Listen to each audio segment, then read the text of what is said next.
Murali ഗോപിന്റെ script എന്ന് പറയുമ്പോൾ ഭയങ്കര വാസ്റ്റ് ആയ ഒരു സ്ക്രിപ്റ്റാണ്. ഐ ഫെൽറ്റ് ഒരു പ്രോപ്പർ ഒരു ആക്ഷൻ ഡ്രാമ. പേപ്പറിലുള്ള സ്ക്രിപ്റ്റ് ട്രാൻസ്ലേറ്റ് ചെയ്യാൻ വളരെ ബുദ്ധിമുട്ടുള്ള ഒരു കാര്യം.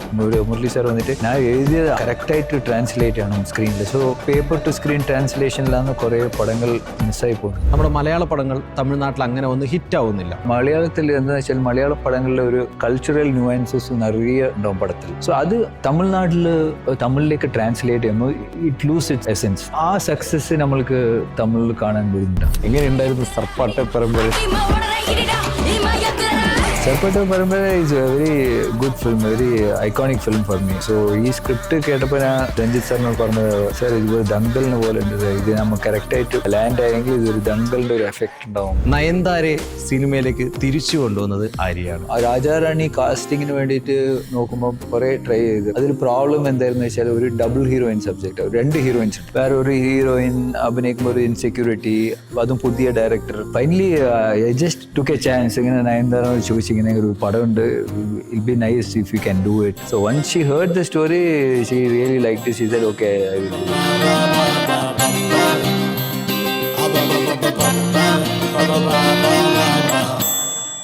അനന്തങ്കാട് ചൂസ് ചെയ്യാനുള്ള കാരണം എന്താ?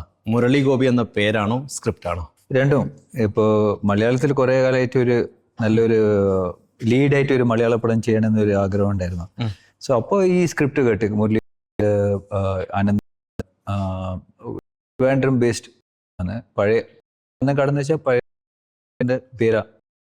സോ ഒരു 1980s, ലേറ്റ് 80s, 1990s ബിഗിനിങ്ങിൽ നടക്കുന്ന ഒരു പൊളിറ്റിക്കൽ സിറ്റുവേഷനിൽ നടക്കുന്ന ഒരു എക്കണോമിക് സിറ്റുവേഷൻ, അങ്ങനെ ആ ടൈം പീരീഡിലുള്ള സംഭവങ്ങൾ വെച്ചിട്ടുള്ള ഒരു സ്ക്രിപ്റ്റാണ് ഗോപി പറഞ്ഞത്. Very interesting. ഇതിൽ പക്ഷേ ഒരു തമിഴ് ക്യാരക്ടറാണ്.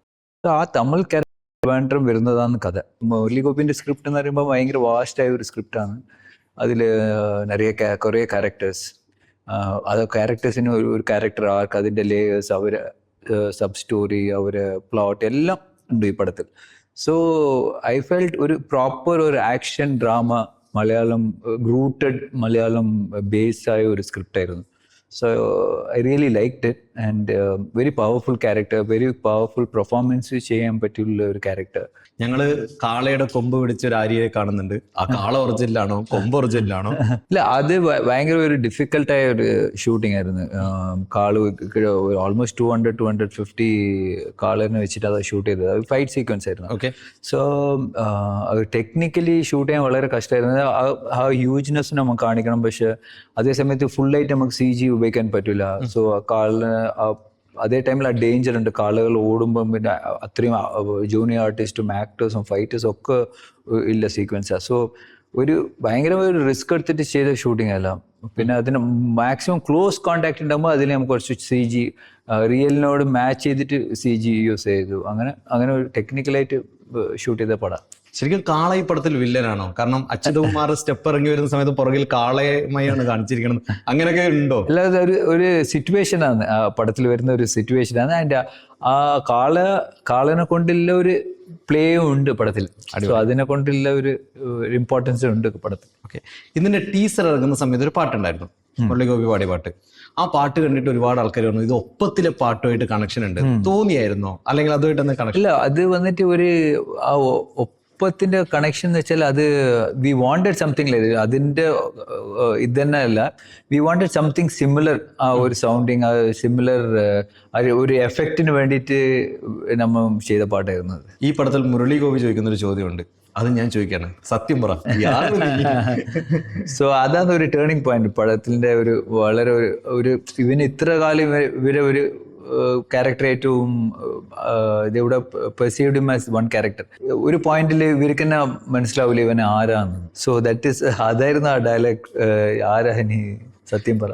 നടൻ ആര്യോട് ഇതേ ചോദ്യം ചോദിച്ചാൽ യാറ് നീ എന്ന് ചോദിച്ചാൽ എന്ത് മറുപടി? അത് ഞാൻ തന്നെ. ഇനി ആര്യയുടെ കൂടെ ചെയ്ത 2-3 നായികമാരുടെ പേരാണ് ഞാൻ പറയാൻ പോണത്. അവരുമായിട്ടുള്ളൊരു കാര്യം ഞാൻ പറയും, അത് ഉള്ളതാണോ അങ്ങനെയാണോ ഇങ്ങനെയാണോ എന്ന് എനിക്ക് പറഞ്ഞു തരണം. ഓക്കെ. നയൻതാരെ സിനിമയിലേക്ക് തിരിച്ചു കൊണ്ടുവന്നത് ആര്യയാണ്? അങ്ങനെ പറയാൻ പറ്റില്ല. അല്ലെങ്കിൽ സൂപ്പർ സ്റ്റാർ നയൻതാരയെ ഉണ്ടാക്കിയത് ആര്യയാണ്? അങ്ങനെയല്ല, അവര് ലാസ്റ്റ് തമിഴ് പടം ചെയ്ത് തന്നിട്ട് ഭാവശങ്കര ഭാസ്കരനായിരുന്നു. അപ്പൊ ചെയ്യുമ്പോൾ തന്നെ പറഞ്ഞിരുന്നു ഇങ്ങനെ, ഞാൻ ഇനി പടം ചെയ്യുന്നില്ല, I'm going to take a break, അങ്ങനെ പറഞ്ഞിരുന്നു. സോ പടം റിലീസായി, വളരെ വലിയ സക്സസ് ആയി. Then she was on a break. Then ഈ രാജാറാണി കാസ്റ്റിങ്ങിന് വേണ്ടിയിട്ട് നോക്കുമ്പോൾ കുറേ ട്രൈ ചെയ്ത് കുറേ പേർക്ക് അതിൽ പ്രോബ്ലം എന്തായിരുന്നു വെച്ചാൽ, ഒരു ഡബിൾ ഹീറോയിൻ സബ്ജക്റ്റ്, 2 ഹീറോയിൻസ് ഉണ്ട്. ഡബിൾ ഹീറോ എല്ലാ ക്യാരക്ടറും അതിൽ ഇമ്പോർട്ടൻ്റ് ആണ്. പക്ഷെ നമ്മൾ പിച്ച് ചെയ്യുമ്പോൾ ചിലപ്പം ഹീറോയിൻസിന്, അതും വെരി എക്സ്റ്റാബ്ലിഷ്ഡ് ഹീറോയിൻസിന് വന്നിട്ട് വേറെ ഒരു ഹീറോയിൻ അഭിനയിക്കുമ്പോൾ ഒരു ഇൻസെക്യൂരിറ്റി, അതും പുതിയ ഡയറക്ടർ. സോ അങ്ങനെയുള്ള ഒരു ഇഷ്യൂസ് ഉണ്ടായിരുന്നു. അപ്പോൾ നമ്മൾ കുറേ ആള് റിക്വസ്റ്റ് ചെയ്ത് ചോദിച്ചു. അപ്പോൾ അവരൊക്കെ ഇല്ല അങ്ങനെയാന്ന് ഒരു ചെറിയ കാരണം പറഞ്ഞ് they were like not accepting. So finally I just took a chance. ഇങ്ങനെ നയൻതാരയോട് ചോദിച്ചു, ഇങ്ങനെ ഒരു പടമുണ്ട്, it be nice if you can do it, if you are doing ഫിലിംസിൽ വരാൻ താല്പര്യമുണ്ടെങ്കിൽ യു പ്ലീസ് കൺസിഡർ എന്ന് പറഞ്ഞു. അപ്പോൾ ഓക്കെ, ഞാൻ നോക്കട്ടെ, ഞാൻ കഥ കേട്ടിട്ട് എന്നോട് പറയാമെന്ന് പറഞ്ഞു. So once she heard the story, she really like it. She said okay, I will do it. So it happen that way. Nayanthara Jami എന്നാണോ വിളിക്കുക? Jami, they all call me Jami. Okay, നയൻതാരനെ എന്താ വിളിക്കുക? നയൻ. ഓക്കെ, എങ്ങനെയുണ്ടായിരുന്നു അന്നത്തെ Atlee? Atlee is his first film അല്ലേ. So I knew, കഥ പറയുമ്പോൾ തന്നെ നല്ല ഡീറ്റെയിൽഡ് ആയിട്ട് ഡയലോഗ്സ് എല്ലാം പ്രോപ്പറായി എഴുതി. So he was very set. Shooting എപ്പോൾ അടുത്ത നാൾ ഷൂട്ടിംഗ് പോകാന്നില്ല ഇതിലാണ് ഉണ്ടായത്, ഫസ്റ്റ് ഫിലിം. അടുത്തത്, എല്ലാ നായകന്മാരെയും നിങ്ങൾ പേര് കൂട്ടി വിളിക്കും, ഒരാളുടെ മാത്രം ഭയങ്കര ഡിഫറെൻ്റ് ആയ ഒരു പേരിൽ വിളിക്കും, ഹൻസിക. ശരിയാണോ? ദാറ്റ് ബിക്കോസ് അവളെ വന്നിട്ട് ഒരു ഫ്രണ്ട് വന്നിട്ട് എങ്ങനെ അങ്ങനെ വിളിക്കുന്നത്. സോ അത് ഞാൻ കേട്ടു. സോ ഐ തോട്ട് ആരാ ഇങ്ങനെ വിളിക്കുന്നത്, ഇങ്ങനെ who calls U? But I think she's A very close friend. They both are very close friends. Okay, so that I generally ആ ഒരു പേര് കേട്ടിട്ട് കളിയാക്കുന്ന പോലെ ഞാൻ വിളിക്കുക. എന്താ വിളിക്കുക? ഉമ്മ. അടുത്തത്, തൃശ്ശ പടത്തിൽ വരുന്നതിന് മുമ്പേ അറിയാമായിരുന്നു? തൃശ്ശ മോഡലിംഗ്, രണ്ടുപേരും ഒരേ ടൈമിൽ മോഡലിംഗ് ചെയ്തിരുന്നു. സോ ബിഫോർ അവര് ആക്ടിങ് ചെയ്യുന്ന മുമ്പ് she was A model. So ചെന്നൈയിൽ ഒരേ സർക്കിളായിരുന്നു മോഡലിംഗ് ചെയ്തത്. എനിക്ക് തോന്നുന്നു ആ ഒരു ഗാർമെന്റിന്റെ പരസ്യത്തിന് നിങ്ങളെ കണ്ടായിരുന്നു മുമ്പ് ഞാൻ. Garment pens. അതാണെന്ന് തോന്നുന്നു. അതിൽ നിന്നാണ് സിനിമയിലേക്ക് വന്നതെന്നൊക്കെ പറഞ്ഞു ഇവിടെ സോഷ്യൽ മീഡിയ. അല്ല, കറക്റ്റ്. I was modelling. ആ മോഡലിംഗിലാണ് then I started doing films. അതിന്റെ കൂടെ പറയാനുള്ളത്, തൃശ്ശയുടെ കാര്യം പറഞ്ഞോട് ഞാൻ പറയാം. സർവ്വ മൂവിയിൽ ഒരു സോങ് ഉണ്ട്. ആ മൂവി എനിക്കൊന്നു കച്ച് എന്നാണ് ഷൂട്ട് ചെയ്തതെന്ന് തോന്നുന്നു. അതിൽ നിങ്ങൾ രണ്ടുപേരും ഡാൻസ് ചെയ്യുന്നത് ഒരു സൂര്യൻ അസ്തമിക്കുന്ന സ്ഥലത്ത് ഡാൻസ് ചെയ്യുന്നത് ശരിക്കും CG ആണോ? എങ്ങനെ? അല്ല, അത് ഒറിജിനൽ ഷോട്ടാണ്. അത് ആ ഷോട്ട് ഇപ്പോൾ ക്യാമറമാൻ അതിന്റെ മുമ്പ് ലൊക്കേഷൻ കാണാൻ പോയപ്പോൾ ഈ സോ ദാറ്റ്. സോ അത് നോർമൽ ലെൻസിൽ ഷൂട്ട് ചെയ്യാൻ പറ്റില്ല, ഒരു പെർട്ടിക്കുലർ ലെൻസ് വേണം അതിന്. സോ നീരവായിരുന്നു ക്യാമറമാൻ. സോ ആ ഷൂട്ടിംഗ് ടൈമിൽ ആ ലെൻസ് ഈ ഷോട്ട് എടുക്കാൻ വേണ്ടിയിട്ട് സ്പെഷ്യലായിട്ട് സ്വന്തം വാങ്ങിയ ലെൻസാ. ആണോ? സോ നീരവ് വന്നിട്ട് ആ ലെൻസ് എവിടെയും കിട്ടൂല. So usually they didn't use that lens four shooting. So ഈ ഷോട്ട് എടുക്കാൻ വേണ്ടിയിട്ട് പേഴ്സണലായിട്ട് ലെൻസ് വാങ്ങിയിട്ട് ഷൂട്ട് ചെയ്ത സീക്വൻസ് അത്. പക്ഷെ അതിൽ ടക്ക് ടക്ക് ടക്ക് എന്ന് പറഞ്ഞ സൂര്യൻ അസ്തമിക്കുന്നതാണ്. അത് പ്രശ്നം എന്ന് വെച്ചാൽ we don't have much time. May be 2 minutes, 1.5-2 minutes ഉള്ളിൽ ആ ഷോട്ട് എടുക്കണം, ലോങ്. സോ ഭയങ്കര ഫാസ്റ്റ് ആയിട്ട് ഡ്രോപ്പ് ആവും. സോ ആ ഒരു 2 minutes എടുത്ത ഒരു ഷോട്ടാണത്. അടിപൊളി. എനിക്ക് ആ പാട്ടിന്റെ ആ സീൻ ഭയങ്കര ഇഷ്ടമാണ്. റിപ്പീറ്റ് അടിച്ച് കണ്ടു. അപ്പൊ മാസ്റ്റർ പറയും, ദയവായിട്ട് ഇനി ഇതിലൊന്ന് വൺ ടേക്ക് 2 ഒന്നും പോകാൻ പറ്റില്ല, എങ്ങനെയെങ്കിലും ഇത് കറക്റ്റ് മിസ്റ്റേക്ക് ചെയ്താലും പ്രശ്നമില്ല, പ്ലീസ് ഡു ഇറ്റ്. സോ ഒറ്റ ടേക്ക്. അടിപൊളി. ലാസ്റ്റ് ആൻഡ് ഫൈനൽ നിഖിലയെ കുറിച്ച് പറയാം. നിഖില അനന്തകാളിൽ എനിക്ക് വലിയൊരു കോമ്പിനേഷൻ ഇല്ലായിരുന്നു. പക്ഷേ ഇപ്പോൾ ആര്യ 40 എന്ന് പറഞ്ഞിട്ട് ഒരു പടം ചെയ്തിരുന്നു. So she's the lead in that. So അപ്പോൾ വളരെ ഒരു അവളെ കുറിച്ച് അറിഞ്ഞപ്പോൾ ആക്ട് ചെയ്തതും நிறைய സീൻസും എല്ലാം അവൾ കൂടെ ആയിരുന്നു. So I think she's A fantastic actor. ഇപ്പോൾ മലയാളത്തിൽ പറയാം മോസ്റ്റ് അണ്ടർ റേറ്റഡ് ആക്ടർ എന്നും പറയാം. ഇപ്പോൾ റീസെൻ്റ് ആയിട്ട് ഇപ്പോൾ പെൻ കേസ് എന്ന് പറഞ്ഞിട്ടൊരു പടം വന്നത്. So she was very good in that film. So she's a fantabulous performer and very easy, no much ഒരു ആറ്റിറ്റ്യൂഡും അതൊന്നുമില്ല, very humble person. So fantastic. Gym ട്രിക്കൊക്കെ പറഞ്ഞു കൊടുത്തു? ഒന്നായിട്ട് വർക്കൗട്ട് ചെയ്തിരുന്നു. Shooting in Pollachi. So all of us used to work out together. ഇൻസ്റ്റയിൽ കുറെ ഫോട്ടോ ആണ്, ജിമ്മിലിരുന്ന് കുറെ ഫോട്ടോ ആണ്. അവരൊക്കെ ഭയങ്കര വർക്കൗട്ട് ഫ്രീക്കാ. നമ്മൾ കാണുന്ന തോന്നും അങ്ങനെ വർക്കൗട്ട് ഒന്നും ചെയ്യുന്നില്ല. But very good strength. ഇപ്പോൾ പുഷപ്സ് ഒക്കെ എടുക്കുമ്പോൾ that's not everybody can take it. So പടത്തിലും ആ സീൻ നമ്മൾ യൂസ് ചെയ്തിരുന്നു, she is taking pushups. So I think she's a very strong, very agile, very athletic person. Yeah. So only thing, a portrayal maybe ചെയ്യുന്ന പടങ്ങളിൽ അത് portray ആയിട്ടുണ്ടാവില്ല. But I think she's a very fit and very agile person. അത്ലറ്റിക്കിനോട് നിങ്ങൾക്ക് ഭയങ്കര താല്പര്യമായിരുന്നില്ലേ? പണ്ട് ഒളിമ്പിക്സിൽ പങ്കെടുക്കണം എന്നായിരുന്നു. Yeah, I was an athlete. School പഠിക്കുന്ന മുതലേ I was an athlete. So it's my bloodstream. Yeah. Okay. എന്തായിരുന്നു? 100, 200, ലോങ് ജംപ്, ജാവലിൻ, ഇതായിരുന്നു ഈവന്റ്. നിഖിലും മറ്റൊരു നായികടുത്ത് പൊക്കുന്നൊരു ഫോട്ടോ സോഷ്യൽ, അത് ഏത് പടത്തിന്റെ? സെയിം ആര്യ 40. ആര്യ 40 എപ്പോഴും ഇറങ്ങും? ഇൻഷാല്ലാ സെപ്റ്റംബർ, ഒക്ടോബർ ഹോപ്പ്ഫുള്ളി. അനന്തകാട് മലയാളത്തിലുണ്ട്, തമിഴിലുണ്ട്. ഏത് ഭാഷയിലായിരിക്കും നിങ്ങൾ കാണാം? ഫസ്റ്റ് മലയാളത്തിലാണ് കാണുന്നത്. ഒറിജിനലി നമ്മൾ ഷൂട്ട് ചെയ്തത് മലയാള പടമാണ്. സോ ബട്ട് ഇത് script it's a very universal script. So അതുകൊണ്ട് നമ്മൾ തമിഴിലും ഡബ് ചെയ്തിട്ടാണ് റിലീസാക്കുന്നത്. ഓക്കെ. സോ മലയാളത്തിൽ നമ്മൾ ഷൂട്ട് ചെയ്യുന്ന what's a good thing is മലയാള പടങ്ങൾ വരുമ്പം തമിഴ് ക്യാരക്ടേഴ്സ് തമിഴ് സംസാരിക്കുന്നുണ്ടെങ്കിൽ they keep it like that only. ഇപ്പോൾ കന്നഡത്തിൽ കുറച്ച് ഡയലോഗ്സ് ഉണ്ടെങ്കിൽ കന്നഡത്തിൽ നിന്ന് തന്നെ സംസാരിക്കും. ഇപ്പോൾ ബാംഗ്ലൂരിലാണ് സീനാണെങ്കിൽ they use that Kannada words. അല്ലെങ്കിൽ നോർത്ത് ഇന്ത്യയിലെ എന്തെങ്കിലാണെങ്കിൽ കുറച്ച് ഹിന്ദി ഉണ്ടെങ്കിൽ ദേ കീപ് ഇറ്റ്. അത് ഹിന്ദി സംസാരിച്ചെന്ന് പറഞ്ഞിട്ട് അത് മലയാളം പടങ്ങളിൽ അധികം ഡബ് ചെയ്യാറില്ല. അൺലെസ് ഒരു ഇമ്പോർട്ടൻറ്റ് സീക്വൻസ് ആയിരിക്കും അല്ലെങ്കിൽ വെരി ഇമ്പോർട്ടൻറ്റ് മെസ്സേജ് ആണെങ്കിൽ മേ ബി മലയാളത്തിൽ അത് ഡബ് ചെയ്യും.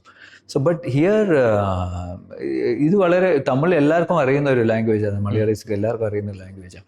സോ ആ ഫ്രീഡം ഈ പടത്തിലുണ്ട്. So we didn't have to shoot in 2 languages. പക്ഷെ തമിഴിൽ പോകുമ്പോൾ ഈ മലയാളം ആയിരുന്നു main script, Malayalam and main emotion വന്നിട്ട് മലയാളത്തിലുള്ളത്. സോ അത് കംപ്ലീറ്റ് ആയിട്ട് ഓഡിയൻസിന് അത് കിട്ടുമോ എന്ന് ചോദിച്ചാൽ അത് it's A doubtful question. So ചെന്നൈയിൽ വന്നിട്ട് ഇപ്പോൾ തമിഴ്നാട്ടിൽ വന്നിട്ട് 2 വെർഷൻ റിലീസ് ആവും. ഒന്ന് Malayalam version, one is dubbed version of Malayalam, Tamil. അത് എൻ്റെ കൂടെ ചെയ്യുന്നത്. ശരിക്കും തമിഴ്നാട്ടിൽ മലയാള സിനിമ അവരെങ്ങനെയാണ് കാണുന്നത്? All receive it very. ഇപ്പോൾ മഞ്ജുവൽ ബോയ്സ് എല്ലാം വന്നിട്ട് it's a big hit in Tamil. So it's movie വന്ന് ഇപ്പോൾ പാൻ ഇന്ത്യ, പാൻ യൂണിവേഴ്സൽ, ഇപ്പോൾ എല്ലാവരും എല്ലാ ലാംഗ്വേജിലും പടം കാണുന്നുണ്ട്. സോ ഐ തിങ്ക് ആ language barrier is not there anymore. ഇത് ഞാൻ എടുത്തു വെക്കാൻ കാരണം വെച്ചാൽ ഇപ്പോൾ തമിഴ് പടം ചിലപ്പോൾ തമിഴ്നാട്ടിൽ ഹിറ്റാവാത്ത പടം വരും, കേരളത്തിൽ ആ തമിഴ് പടം ഭയങ്കര വലിയ ഹിറ്റാവുന്നുണ്ട്. പക്ഷേ നമ്മുടെ മലയാള പടങ്ങൾ തമിഴ്നാട്ടിൽ അങ്ങനെ ഒന്ന് ഹിറ്റാവുന്നില്ല. പല പടങ്ങളും റീമേക്ക് ചെയ്ത് ഇറക്കുന്നുണ്ടെങ്കിലും ഹിറ്റാവുന്നില്ല. അതെന്തുകൊണ്ടാണ് എന്നുള്ളത്? Remake mostly dozen work. എന്താണെന്ന് വെച്ചാൽ അല്ലെങ്കിൽ ഡബ് ചെയ്ത് ഇറക്കുന്ന സമയത്ത് ഡബ് ചെയ്ത് മലയാളത്തിൽ എന്താണെന്ന് വെച്ചാൽ മലയാള പടങ്ങളിൽ ഒരു കൾച്ചറൽ ന്യൂവാൻസസ് നിറയെ ഉണ്ടാവും പടത്തിൽ. അല്ലെങ്കിൽ ആ ലോക്കൽ ഏരിയ ന്യൂവാൻസസ്. ഇപ്പോൾ കാസർഗോഡാണെങ്കിൽ കാസർഗോഡ്, അവിടെ കൊച്ചിനാണെങ്കിൽ അതിൻ്റെ, ഇപ്പോൾ ഒരു വില്ലേജ് ആണെങ്കിൽ ആ വില്ലേജിൻ്റെ ഒരു ചെറിയൊരു ന്യൂവാൻസസ്, ചെറിയൊരു ആ കൾച്ചറൽ ന്യൂവാൻസസ്, ആ ഫാമിലി ബോണ്ടിങ്, ഒരു ഫാമിലിയിലുള്ള ഒരു കൾച്ചർ, ഒരു ചെറിയ ചെറിയ കാര്യങ്ങൾ നമ്മൾ ഇത് ഹൈലൈറ്റ് ചെയ്തിട്ട് പടത്തിൽ വരും. സോ അത് തമിഴിലേക്ക് ട്രാൻസ്ലേറ്റ് ചെയ്യുമ്പോൾ ഇറ്റ് ലൂസ് ഇറ്റ്സ് എസെൻസ്. അപ്പോൾ ആ സക്സസ് നമ്മൾക്ക് തമിഴിൽ കാണാൻ ബുദ്ധിമുട്ടാണ്. So that is the problem. Because ഒരു നല്ല സ്ക്രിപ്റ്റ് ആണെങ്കിൽ എപ്പോഴും മലയാളത്തിൽ അതിൻ്റെ ഒരു സ്വാരസ്യമായ കുറേ കാര്യങ്ങൾ അതിൽ ആ സ്ക്രിപ്റ്റിലുണ്ടാവും. സോ അത് ലിറ്ററലി തമിഴിലേക്ക് ട്രാൻസ്ലേറ്റ് ചെയ്യാൻ ഇറ്റ്സ് വെരി ഡിഫിക്കൽട്ട്. ഓക്കെ. ഈ പടത്തിൽ തമിഴ് ഡയലോഗ് അല്ലേ? തമിഴ് ഡയലോഗ് ആരാ എഴുതിയത്? തമിഴ് ഡയലോഗ് മെയിൻ സ്ട്രക്ചർ വന്നിട്ട് മുരളി ഗോപി സാറാണ് എഴുതിയത്. സോ പക്ഷെ അത് അങ്ങനെ ട്രാൻസ്ലേറ്റ് ചെയ്യാൻ പറ്റില്ലല്ലോ. So we had a Tamil dialogue writer for the. Arya മലയാളികൾ ഭയങ്കരമായിട്ട് ഇഷ്ടപ്പെടുന്ന ഒരു സിനിമയുണ്ട്, അല്ലു അർജുൻ്റെ കൂടെ വില്ലനായിട്ട്. അന്ന് എന്താ അല്ലു അർജുൻ്റെ വില്ലനാവാൻ കാരണം? അല്ല, ജസ്റ്റ് ഞാൻ വന്നിട്ട് വളരെ ഒരു എക്സ്പ്ലോറിങ് പേഴ്സണാണ്. ഇപ്പോൾ ഒരു ലാംഗ്വേജിൽ തന്നെ പടം ചെയ്യണം, അല്ല വെറും ഹീറോ ആയിട്ട് പടം ചെയ്യണം എന്നുള്ളൊരു ഇതൊന്നുമില്ല എനിക്ക്. I want to explore different markets. ഇപ്പോൾ ഉള്ള പോലെ അപ്പം it's not like open market. ഇപ്പോൾ ഒരു തമിഴ് ആക്ടർ ആണെങ്കിൽ തമിഴിൽ മാത്രം, തെലുങ്ക് ആക്ടർ ആണെങ്കിൽ തെലുങ്കിൽ മാത്രം. സോ തെലുങ്കിൽ നമ്മൾ അപ്പിയറൻസ് വേണമെങ്കിൽ we have to do a Telugu film. So അങ്ങനത്തെ ഒരു സിറ്റുവേഷൻ ആയിരുന്നു അപ്പം. സോ ഐ തോട്ട് ഓക്കെ ഇതൊരു നല്ലൊരു ഓപ്പർച്യൂണിറ്റിയാണ് to enter Telugu films. So I like that character. It's a very challenging character. So അങ്ങനെ Allu Arjun obviously is a superstar there. So അങ്ങനെ okay it be good for me as a visibility as an actor. എനിക്കും grow ചെയ്യാനുള്ളൊരു opportunity ആയിരുന്നു. So yeah. അതിന് ശേഷം ഒരുപാട് negative role വന്നായിരുന്നു. Negative role ഇപ്പോൾ വരുന്നുണ്ട്. So if it's good I will take it. അത് ഞാൻ ഇനി നെഗറ്റീവ് ചെയ്യുന്നില്ല അങ്ങനെയൊന്നുമില്ല. So something good comes I will take it. അങ്ങനെ ഒഴിവാക്കിയ നെഗറ്റീവ് റോൾ ഒരുപാടുണ്ടോ? Maybe I can say Irumbuthirai that Vishal's film. So അത് വന്നതായിരുന്നു. പക്ഷെ I felt I was too young. ഒരു കുറച്ചും കൂടി ഒരു മെച്യൂരിറ്റിയിലുള്ള ക്യാരക്ടർ ആ ക്യാരക്ടർ ചെയ്താൽ നന്നായി എന്ന് എനിക്ക് തോന്നി. സോ അതിനുശേഷം അർജുൻ സാർ ആ ക്യാരക്ടർ ചെയ്തത്. മ്യൂസിക് ഡയറക്ടറിനെ കുറിച്ച് പറഞ്ഞ അജനീഷിനെ കുറിച്ച് പറഞ്ഞ അജനീഷ് ഈ പടം ഈസ് മെയിൻലി ഇപ്പോൾ ഒരു കുറേ സോങ്സിലുള്ള ഒരു പടമല്ല. ഒരു 1 or 2 സോങ്സ്, ഒരു ബാക്ക്ഗ്രൗണ്ട് സോങ്, പിന്നെ അങ്ങനെയുള്ളൊരു പടമാണ്. പക്ഷേ ഇത് ബാക്ക്ഗ്രൗണ്ടിന് വളരെ ഇമ്പോർട്ടൻസ്, ഒരു മ്യൂസിക്കിൽ കൂടെ ഒരു ലെയർ ഓഫ് സ്റ്റോറി ടെല്ലിങ് ആവശ്യമുണ്ടായിരുന്നു ഈ പടത്തിന്. സോ പടം പ്ലാൻ ചെയ്യുമ്പോൾ തന്നെ നമുക്ക് വന്നിട്ട് അജനീഷ് ചെയ്യണം. ഇപ്പോൾ കാന്താര പടത്തിൻ്റെ മ്യൂസിക് ഡയറക്ടർ. സോ ഈ was superb in that. So അങ്ങനത്തെ ഒരു ഫീൽ വേണം, അങ്ങനത്തെ ഒരു എഫക്റ്റ് വേണമെന്ന് director Murali Gopi sir very clear. So but Ajaneesh ഒരു മലയാള പടം ചെയ്യുമോ എന്ന് ചോദിച്ചാൽ that only Ajaneesh can take the call. So നമ്മൾ അപ്രോച്ച് ചെയ്ത് Krishnakumar spoke to Ajaneesh and അപ്പോൾ കഥയൊക്കെ പറഞ്ഞ് അപ്പോൾ he liked it and he did the film. ആര്യയുടെ പടത്തിലെ പാട്ടുകൾ ഭയങ്കര സൂപ്പറാണ്. ഇതെങ്ങനെ സംഭവിക്കുന്നു? അത് മോസ്റ്റ്ലി ആ ക്രെഡിറ്റ് എന്തായാലും ഡയറക്ടേഴ്സിനാണ് കൊടുക്കേണ്ടത്. എന്ന് വെച്ചാൽ എൻ്റെ ഇൻവോൾവ്മെൻറ്റ് ഇൻ സോങ് ഡെവലപ്മെൻ്റ് ഒക്കെ വളരെ കുറവാണ്. ഡയറക്ടർ ആഫ്റ്റർ സോങ് കഴിഞ്ഞതിന് ശേഷം ഇങ്ങനെ കേട്ടിട്ട് എങ്ങനെയുണ്ടെന്ന് ഒരു ഒപ്പീനിയനെ ചോദിക്കും. So even I am not to ഒരു സോങ്ങിൽ ഇൻപുട്ട് കൊടുക്കാനുള്ള ആളുകൾക്ക് എൻ്റെ അത്ര സ്കിൽ സെറ്റും ഇല്ല. സോ ബട്ട് ഇറ്റ്സ് മോസ്റ്റ്ലി ഡയറക്ടറും മ്യൂസിക് ഡയറക്ടറിലെ കോംബോ ആണ് it's given me good song. ചെയ്തതിൽ ഏറ്റവും ഇഷ്ടമുള്ള പാട്ട് ഏതാ? ഞങ്ങൾക്ക് മദ്രാസി പട്ടണമൊക്കെ മദ്രാസി പടം ഇഷ്ടമാണ്. എനിക്ക് സർവം ഇഷ്ടമാണ്. പിന്നെ ലൈക്ക് ആര്യന്തു മറിയാം സോങ്സ് ആർ ഗുഡ്. പട്ടിയൽസിലെ സോങ്സ് ആർ ഗുഡ്. ഇരുണ്ടാം മുളകം സോങ്സ് ആർ ഗുഡ്. അങ്ങനെ കുറേ പടങ്ങളുണ്ട്. ടെഡിയിലും നല്ല സോങ്സ് ആയിരുന്നു. മദ്രാസി പട്ടണത്തിലെ പാട്ടിനെ കുറിച്ച് പറയുന്നുണ്ടോ? മദ്രാസി വെരി ബ്യൂട്ടിഫുൾ, ഒരു മെമ്മറബിൾ ഫിലിം. എൻ്റെ ഫിലിമോഗ്രാഫിയിൽ എനിക്ക് വളരെ ഇഷ്ടപ്പെട്ടുള്ള ഒരു പടമാണ് മദ്രാസി പട്ടണം. ജി വി പ്രകാശ് അതിനു മുമ്പ് ഓരം പോകുന്ന ഒരു പടം ചെയ്തിരുന്നു. അതിൽ നല്ല സോങ്സ് ആയിരുന്നു. സോ ഈ മറந்தாയ സോങ് നോട്ട് മറந்தாയ പൂക്കൾ തരണം. സോ ആ സോങ് വളരെ ഒരു close to heart, very soulful song. എപ്പോൾ കേട്ടാലും ഒരു ഫീൽ ഗുഡ്, ഒരു നല്ലൊരു ഫീലുള്ള ഒരു സോങ്. ലാലേട്ടന്റെ കൂടെ ചെയ്തില്ലേ കപ്പലില് പ്രധാനമന്ത്രിയായിട്ട്? കറക്റ്റ്. എങ്ങനെ ഉണ്ടായിരുന്നു ഞങ്ങളുടെ ലാലേട്ടന്റെ കൂടെ? Lalettan obviously is a legend. So അവരുടെ കൂടെ അഭിനയിക്കുമ്പം ഒരു പോസിറ്റീവ് എനർജി, ഒരു മോട്ടിവേഷൻ. ബട്ട് സെയിം ടൈം നമ്മൾ ഒരു ഫസ്റ്റ് ടൈം അഭിനയിക്കുമ്പോൾ കൂടെ നമ്മൾ കംഫർട്ടായിട്ട് വെക്കണം, ഒരു ലൈറ്റ് ഹാർട്ടഡ് ആയിട്ട്, വെരി എഫേർട്ട്ലെസ് ആയിട്ട് അഭിനയിക്കും. സോ അതൊക്കെ കാണുമ്പോൾ ഭയങ്കര ഇൻസ്പിറേഷൻ ആയിരുന്നു. ഇപ്പം എങ്ങനെ നമ്മൾ ടേക്ക് പോകുമ്പോൾ ഒന്നും മനസ്സിലാവില്ല, ബട്ട് സ്ക്രീനിൽ പോയി കാണുമ്പോൾ അതിൻ്റെ ഒരു എഫക്റ്റ് വന്നിട്ട് ഭയങ്കരമായിട്ടുണ്ട്. അത്ര ചെയ്യുമ്പോൾ ഭയങ്കര എഫേർട്ട്ലെസ് ആയിരിക്കും. So on screen it is totally different.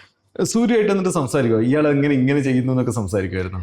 Surya sir is obviously huge fan of Lal sir also. So ഇപ്പോൾ ഞാനും സൂര്യ സാറും ലാൽ സാർ ഉള്ള സീൻസൊക്കെ ഉണ്ട്. സോ അതെല്ലാം വന്നിട്ട് വളരെ ഒരു എന്താ പറയുക, ഒരു ഐക്കോണിക് മൊമെന്റ് എന്ന് പറയാം. Even Surya is A fantastic performer. So അവരെ കൂടെ ഞാൻ ആ ക്യാരക്ടർ ഭയങ്കര ജോളി ആയിട്ടുള്ള ഒരു ക്യാരക്ടറാണ്. സോ ഐ ഫെൽറ്റ് വെരി എന്താ പറയുക, ഒരുത്തർ മാത്രം ജോളി ആയിട്ട് എല്ലാവരും ഭയങ്കര സീരിയസ് ആയിട്ടും ഭയങ്കര പെർഫോമൻസും ഇൻവോൾവ് ചെയ്തിട്ടുള്ള സീൻസ് ആയിരുന്നു. So I really enjoyed. നാൻ കടവുളിനെ കുറിച്ച് മലയാളികൾക്ക് ഒരുപാട് ഇഷ്ടമുള്ള ആര്യയുടെ സിനിമയാണ് നാൻ കടവുൾ. എങ്ങനെയുണ്ടായിരുന്നു അന്നത്തെ അഗൂരി? എങ്ങനെ അത് റെഡിയാക്കി? അഗോരി നാൻ കടവുൾ ഈസ് പ്യുവർലി ബാല സാറിൻ്റെ ഒരു വിഷനാണ്. സോ ഐ വാസ് ജസ്റ്റ് ഒരു tool in that. So I complete ആയിട്ട് സറണ്ടർ ചെയ്ത ഒരു പടമാണ് നാൻ കടവുൾ ബാല സാറിന്. സോ വാട്ട് എവർ അതിൻ്റെ ക്യാരക്ടറൈസേഷൻ ശരി, എൻ്റെ പെർഫോമൻസ്, ഓൾ ക്രെഡിറ്റ് ടോട്ടലി ബാല സാറിനാണ്. സോ ആ വിഷൻ, ആ സ്റ്റൈലിങ്, ആ സ്റ്റേജിങ് ഒക്കെ ബാല സാറിൻ്റെ നോബഡി ക്യാൻ അങ്ങനെയുള്ള ഒരു വിഷൻ ആലോചിക്കാൻ തന്നെ ബുദ്ധിമുട്ടാണ്. So only he can do it. എവിടെയാണെന്ന് ഷൂട്ട് ചെയ്ത്? വാരണാസിയിലാണ് മെയിൻ, പിന്നെ തെങ്കാശി തമിഴ്നാട്ടിൽ. വാരണാസിയിലെ ആൾക്കാർ കാണുമ്പോൾ ശരിക്കും അഘോരിയാണെന്ന് വിചാരിച്ച? അതെ, അപ്പൊ അവിടെ കുറെ അഘോരികളിലൂടെ കുറെ കാലം ട്രാവൽ ചെയ്ത് ഒരു അണ്ടർസ്റ്റാൻഡിങ് എന്താ അഘോരിന്ന് ആരും ചെയ്തിട്ടില്ലല്ലോ ആ ക്യാരക്ടർ. സോ ഫസ്റ്റ് ടൈം ഒരു റെഫറൻസ് പോയിന്റും ഇല്ല. സോ അവരോട് കുറെ ടൈം സ്പെൻഡ് ചെയ്യാൻ പറഞ്ഞു. സോ അപ്പൊ അവരോട് ടൈം സ്പെൻഡ് ചെയ്ത് അങ്ങനെ ചെയ്ത പടം. നമ്മുടെ നാട്ടിലെ അഘോരികളെ കുറിച്ച് പറയുന്ന ഒരുപാട് കഥകളുണ്ട്. അഘോരികൾ പച്ചമാംസം കഴിക്കും, അഘോരികളുടെ അടുത്തേക്ക് പോകാൻ പറ്റില്ല, അഘോരികളെ നേരിട്ട് കണ്ട ആളെ പറയും. എങ്ങനെയാണ് ശരിക്കും അഘോരികൾ? ഇല്ല, ഡിപ്പെൻസ്. അതിൽ കുറെ കാറ്റഗറീസ് ഉണ്ട്. ഇപ്പൊ നാഗബാബാസ്, ഇപ്പൊ ഇങ്ങനെ പറയുന്ന ഈറ്റിംഗ് ഫ്ലഷ്, അങ്ങനെ കുറെ കാറ്റഗറീസ് ഉണ്ട്. ഓരോരുത്തർക്കും ഓരോരു ഫിലോസഫി, ഒരു പ്രിൻസിപ്പിൾ. അപ്പൊ ഏത് ഗുരുവാണ് അവർ ഫോളോ ചെയ്യുന്നത്? So what is there intention? All that is different sometimes. Okay, അടുത്തത് സർപ്പാട്ടെ പരമ്പര.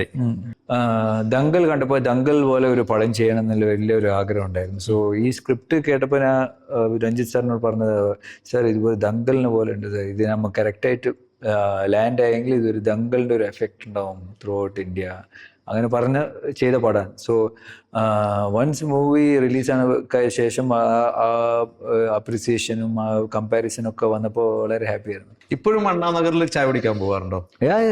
അത് നമ്മൾ ഡെയിലി. എത്ര ചായ കുടിക്കും? ചായ ഒന്നേ കുടിക്കും. ഓക്കെ, അത് അണ്ണാനഗറിൽ ചായ കുടിക്കാൻ പോകാൻ കാരണം? അവിടെയൊന്നും താമസിക്കില്ല. So after my workout general ഒരു ജോയിന്റ് ഇപ്പൊ കുറെ അവിടെ നിറയെ വർക്കേഴ്സ് റണ്ണേഴ്സ് ഒക്കെ വന്നിട്ട് യൂഷ്വൽ ഒരു ഈസി ആയ ഒരു ജോയിന്റ്. ജീവയല്ലേ ഈ പേരിട്ടെന്ന് ആര്യ? അന്ന് വേറെ കുറെ പേര് ഓപ്ഷൻ ഉണ്ടായിരുന്നു. കുറെ പേര് ഓപ്ഷൻസ് ഉണ്ടായിരുന്നു. ബട്ട് ഡയറക്ടർ വന്ന് കീപ് ദിസ് നെയിം അങ്ങനെ പറഞ്ഞിട്ട് അവർ സെലക്ട് ചെയ്ത പേരാ, ജീവ സാർ സെലക്ട് ചെയ്ത പേര്. അതെന്താ ആര്യ ചൂസ് ചെയ്യാൻ കാരണം? അത് എനിക്കറിയില്ല, സാറാ പറഞ്ഞത് ഇത് ആര്യ എന്ന് പറയുന്നത് നല്ല പേരായിരിക്കും, യു ടേക്ക് ഇറ്റ് அப்படின்னு പറഞ്ഞത്. So I just kept. Okay, എന്താ GN കൃഷ്ണകുമാറിനെ കുറിച്ച് ഇന്റർവ്യൂവിന്റെ പേരിന് മുമ്പ് പറയാനുള്ളത്? ഡയറക്റ്റ് ഇത് വന്ന് മുരളി ഗോപി സാറിന്റെ സ്ക്രിപ്റ്റ് പേപ്പറിലെ സ്ക്രിപ്റ്റ് ട്രാൻസ്ലേറ്റ് ചെയ്യാൻ വളരെ ബുദ്ധിമുട്ടുള്ള ഒരു കാര്യം. ബുദ്ധിമുട്ടെന്ന് വെച്ചാൽ അത് അവരെന്താ whatever he wants, whatever he's thinking, that has to be translated. Very particular. Murali sir വന്നിട്ട് ഞാൻ എഴുതിയത് കറക്റ്റായിട്ട് ട്രാൻസ്ലേറ്റ് ചെയ്യണം സ്ക്രീനിൽ. So usually paper to screen ട്രാൻസ്ലേഷനിലാണ് കുറേ പടങ്ങൾ മിസ്സായി പോകുന്നത്. പക്ഷെ കൃഷ്ണകുമാർ സാർ ആ ഇൻറ്റൻസിറ്റി, ആ വേർഡിങ്, ആ സ്കെയിൽ എല്ലാം അവർ പറഞ്ഞ പോലെ ചെയ്തിട്ടുണ്ടെന്നാണ് എൻ്റെ വിശ്വാസം. And everybody, even Murali sir പടം കണ്ടപ്പോഴും അതാ പറഞ്ഞത്, വളരെ ഇഷ്ടപ്പെട്ടു. ആൻഡ് മുരളി സാർ എല്ലാ നാളും ഷൂട്ടിങ്ങിലും വരും. ഞാൻ ആ എഴുതിയ സീൻ അതുപോലെ വന്നിട്ടുണ്ടോ, അതേ ഇൻറ്റൻസിറ്റി ഉണ്ടോ, അതേ സ്കെയിലുണ്ടോ, അതേ ഇമോഷൻ ട്രാൻസ്ലേറ്റ് ആവുന്നുണ്ടോ എന്നുള്ള ചെക്ക് ചെയ്യും. സോ അങ്ങനെ വർക്ക് ചെയ്തതാണ് അവർ. So I think is like Krishnakumar says that Murali സാറിൻ്റെ സ്ക്രിപ്റ്റ് പടമായി എടുക്കാൻ വളരെ പാടാണ്. So he's done the justice to the script. Yeah. ആ ഡയലോഗ് എങ്ങനെ വീട്ടിൽ കറക്റ്റായിട്ട് പറയാൻ പറ്റുന്നു? ഡയലോഗ് എന്ന് പറഞ്ഞാൽ ഭയങ്കര സ്ട്രോങ് ആയിരിക്കും. ഓൾ വെരി ട്രെയിലറിനെ കണ്ടാൽ നല്ല ഒരു പഞ്ചിൽ ഒരു ഡയലോഗ്സ് ആയിരിക്കും. ആൻഡ് ഒരു 2-3 മീനിങ്സ് ഉണ്ടാവും ഒരു വേർഡിങ്സിന്. So I think and shoot ചെയ്യുമ്പോൾ തന്നെ പറയും ഇത്ര ഗാനത്തോടെ കൂടി ഇതായിരിക്കും modulation. So and the way he talks, it's like that. So he really works with the artist how he wants it. Yeah. അപ്പോൾ ആ സ്പെഷ്യലിന് വേണ്ടിയിട്ട് ഞങ്ങൾ വെയിറ്റ് ചെയ്യാണ്. Thank you.